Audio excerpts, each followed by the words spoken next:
உங்கள எவ்வளவு ஒருத்தனுக்கு கிடைக்க வேண்டிய வேலை என்னால கிடைக்காம போயிருச்சு. ஏன் இப்படி பண்ணின்னு எங்கிட்ட நியாயம் கேட்க வந்திருக்கீங்க. இதுக்கு நான் என்ன பதில் சொல்ல போறேன் தெரியுமா? அப்படித்தாடா பண்ணுவேன். உங்களால என்னடா பண்ண முடியும்? என்ன பண்ண முடியும்? என்ன வேணும் கத்துவீங்க, அப்புறம் கத்துங்க.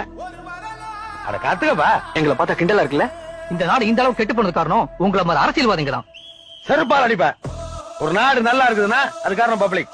ஒரு நாடு நாசமா போகுதுன்னா அது காரணம் பப்ளிக் தான், அரசியல்வாதி இல்ல. பப்ளிக் என்ன பண்ணுவான்? ஒண்ணுமே பண்ணலையா, அதான் சிக்கல். உனக்கு ஒரு மேட்டர் தெரியுமா? ஒரு பொண்ணை ஒருத்தர் கல்யாணம் பண்ணி கொடுக்கும் போது என்ன யோசிக்கிறோம்? பையன் படிச்சவனா, எங்க வேலை பாக்குறான், எவ்வளவு சம்பாதிக்கிறான், நல்லவனா கெட்டவனா, சிகரெட் குடிப்பானா, தண்ணி போடுவானா, பான் பிராக் சாப்பிடுவானா, இத்தனையும் விசாரிச்சு கல்யாணம் பண்ணி வைக்கணும். ஏன் எவனாவது கிடைச்சானா அவன் கையில கொடுத்து ஓட்டி விட வேண்டியதானே? ஓட்ட மாட்டான். என்ன, அது நம்ம பொண்ணு, நமக்கு பிறந்த பொண்ணு, நான் வளர்த்த பொண்ணு. அந்த மாதிரி இது நம்ம மண்ணு, நான் பிறந்த மண்ணு, நான் வளர்ந்த மண்ணு என்னைக்காவது யோசிச்சிருக்குமா? இல்லையே.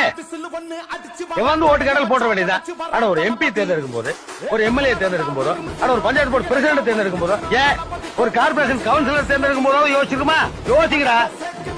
ஒரு பொண்ணை கல்யாணம் பண்ணி கொடுக்கும் போது என்னென்னலாம் யோசிக்குமோ அப்படி யோசிங்கடா. இவ்வளவு ஏன்டா இவ்வளவு நான் கல்யாணம் பண்ணி கூட்டு வந்தேன், கம்பெனில அனுப்பிச்சிருக்கானுடா. இந்த 10 நிமிஷத்துல வண்டி வர அனுப்பணும் பணத்தோட. அவன் யோசிக்கிறான்டா, எங்க போகுது, ஹோட்டலுக்கா வீட்டுக்கா, போலீஸ் ரைடு வருமா, அது உண்மையிலேயே எம்எல்ஏ வீடு தானா, அங்க அந்த ஆள் மட்டும் தான் இருப்பானா, வேற யாரோ இருப்பாங்களா? இவ்வளவு யோசிச்சு அனுப்புறா செக்யூரிட்டியோட. அவனுக்கே இவ்வளவு யோகிதை இருக்கு.